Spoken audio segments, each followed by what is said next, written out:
Көпкө күткөн сууга түшүү мезгили алдыда, ошо көптөр жаратылыштын жанында, суунун жанында өз дем алышын өткөргөнгө умтулуп жатышат. Бирок ушул дем алыш жакшы бир таасир калтырыш үчүн коопсуздук эрежелерди унутпашыбыз керек. Эң туура айтасыз, ал тууралуу сөз кылалы деп Кыргыз Республикасынын өзгөчө кырдаалдар министрлигинин Бишкек шаардык куткаруу кызматынын суучул нускоочу мырзасы Бактияр Алмазбеков студиябызга келип отурат. Бактияр, саламатсызбы? Кантаңыз менен? Саламатсызбы, кантаңыздар менен? Бирге болсун. Коопсуздук эрежелери деп кесиптешим айткандай, алгач эмнелерди эске алышыбыз керек. Сууга түшүүчү киши алгач кайсы бир эрежелерди тартипти кармануу менен башташ керекпи? Туура айтасыз. Сууга түшүүнүн алдында биринчи очередь биз температураны карайбыз, күндүн температурасын. Күндүн температурасы 20 градустан 25 градуска чейин күндүн ысышы болуш керек. Суунун температурасы 18 градустан 20 градуска чейин жылуу болуш керек. Бул адамга нормалдуу температура болуп эсептелет. Азыр эми градус деп кыжалат болуп себеп ар бир телефондо абанын температурасын көргөнгө мүмкүнчүлүк бар. Бирок суудукун кандай? Ал жерде демек сууга түшө турган жердин өзүнүн бир коопсуздук. Сууга түшө турган жерге бизге деген, мисалы үчүн Бишкек шаарында деген сууга түшө турган жерлер бассейндер да, мындай коопсуздуу болуп эсептелет да. Кооптуу болуп биздики деген көбүнчө бычка, жана суу сактагыч, таргачөз, ал негизи тыюу салынган да, аяка түшүүгөчү. Биздики күн ысыкта эми кыргызбыз деп эле сергип алайын деп көпөрөдөн жана немелерден секирет. Анан биринчи эле секирип эле эчтеке сууга биринчи өзүн жуунуш керек, өз денесин көндүрүү керек. Аны көндүрбөй эле сразу бычка секиребиз, анан денебиз тырышып, өзүбүз паника алдырып неметип калабыз да. Биринчи очередь сууга түшкөндө ошо паника калдырбай, өзүңө дем алып 30 секундка калкыш керек да. Эчтеке кылбай калксаң, өзүңдү сактоого мүмкүнчүлүгүң бар да. Тырышкан жериң 30 секундта жазылышы мүмкүн да. Сууга сүзгөндү билген киши деле демек психологиялык жактан да мындай даяр болуш керек. Сууга сүзгөн билсе дагы өзүңдү мындай психологиялык жактан мындай айтканда паника калдырбайсың, ал деген өлүмгө барабар деп койсоң деле болот да. Паника калдырбаш керек биринчи очередь. Ал эми бул балдардын сууда коопсуздугун камсыз кылуу боюнча кандай чаралар бар? Балдарды биринчи очередь өзү улуулар көзөмөлүндө гана сууга түшүш керек. Улуулар болбосо сууга түшүрбөш керек, аракет кылыш керек. Жана суунун жээгинде жашаганда балдарды постоянно көзөмөлдө карап туруш керек. Суунун жээгине алып барбай. Ато сууга түшпөчү коркунучу ыктымал. Тарамыш түйүлүп калуу коркунучу бар мисалы сууда. Тарамыш түйүлүп, кокус түшүп кетип же ташка, мисалы үчүн чуу биякта бычка бар, секирип тайып кетип эле түшүп кетиши мүмкүн. Ошолорду мындай улуулар көзөмөлдөп карап коюш керек. Билбеген баягы чуңкурдукту билбеген, мисалы башы менен секирген, аркында травма алып калган учурлар болобу? Андай учурлар көбүнчөсү жана моз деп болсо көпөрө. Көпөрөдөн секиргенде анын ылдыйын билбейт да. Сууга түшкөнгө болбойт деген жерлерге түшкөндө. Анан биринчи билбей туруп эле секирет, барып жерге канча метр суу каяктан билбейт, анан түшүп кетет. Кээде неме болот? Алыс жака сүзүп барса, түшкөндөр билгендерчи. Анан барат да ортосунда балыр бар да. Балыр обязательно адамды оройт сразу эле.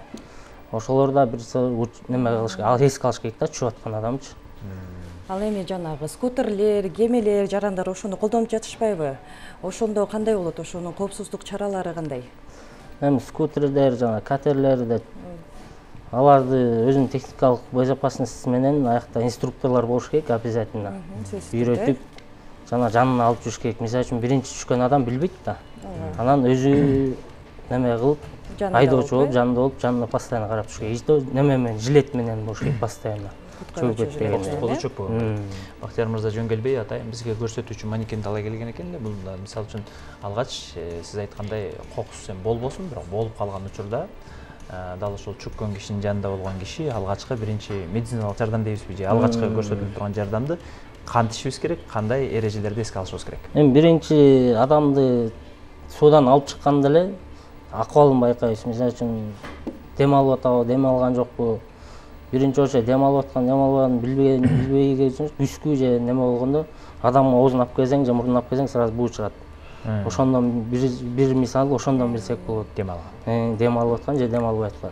Анан чыгарабыз да, капталынан жаткырабыз дагы, оозундагы, мурунда мисалы үчүн кум толуп калышы мүмкүн да. Ошол кумдарды чыгарабыз да, анан куткаруучунун алдын алып, бир сыра көкүрөгүн неметип, мисал суусун катары чыгарып көрсөтө кетесизби? Бул немеге массаж непрерывного сердца деп коет, жана жүрөгүн токтоп калганда клинический смерть болгондуш, биологический. Ошондо деген 30 секундтан басып, жана дем алдырып, алдыңызга алып көрсөтөсүзбү? Себеп деген мисалы сиз айткандай жаштар эмес, биз улуу муун деле көп кайсыл тушту басканды, кантип басканды чын эми Кудай адилетин ары кылсын, бирок билген маалымат ашыкча болбойт го.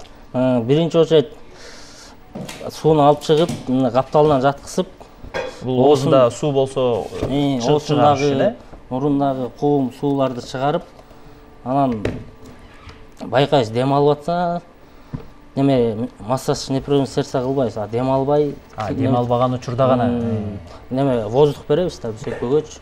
Ошондо эки көкүрөктүн ортосунда мындай точка чакты болот го, бияктачы. Чуңкурча дейбиз. Чуңкурча. Ошол жака алабыз, эки колду акырын базабыз.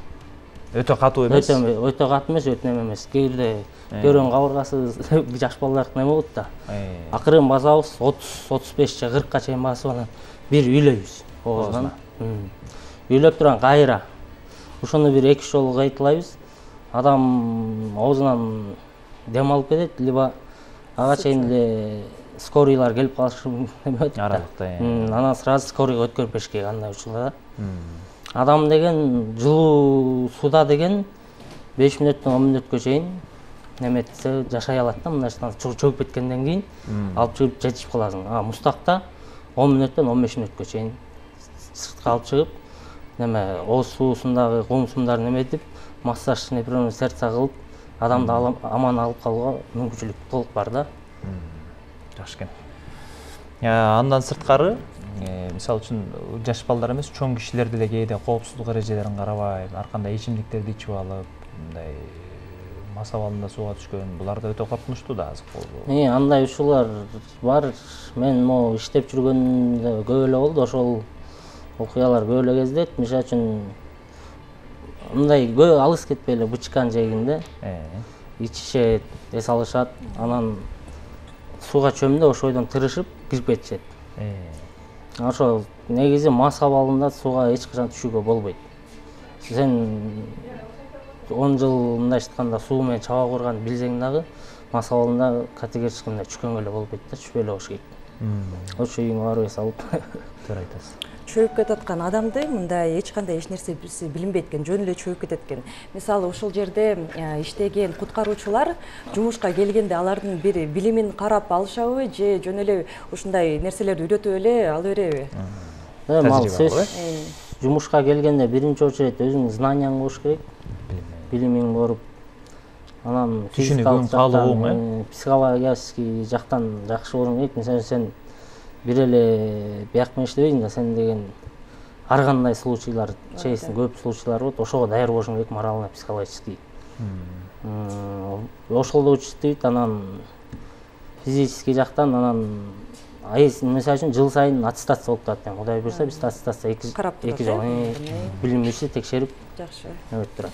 Урматтуу ата-энелер, телекөрөрмандар, улуу муун, жаш балдар атайын сууга түшүүдө куткаруучулар бар жерди, анан суудун градустарын жана биздин коногубуз Бактияр мырза айтып кетти. Сууга түшүү күндүн табы 20-23 градустун тегерегинде, суунун температурасы 17-19 градустан төмөн болбогон учурда сууга түшкөн. Бул тарамыштардын түйүлүүсүнөн, ден соолукка залал тийбеген бир коопсуздуктун алгачкы эрежелеринин бири. Рахмат сиздерге. Кырсыктан оолак калсын баарыбызда.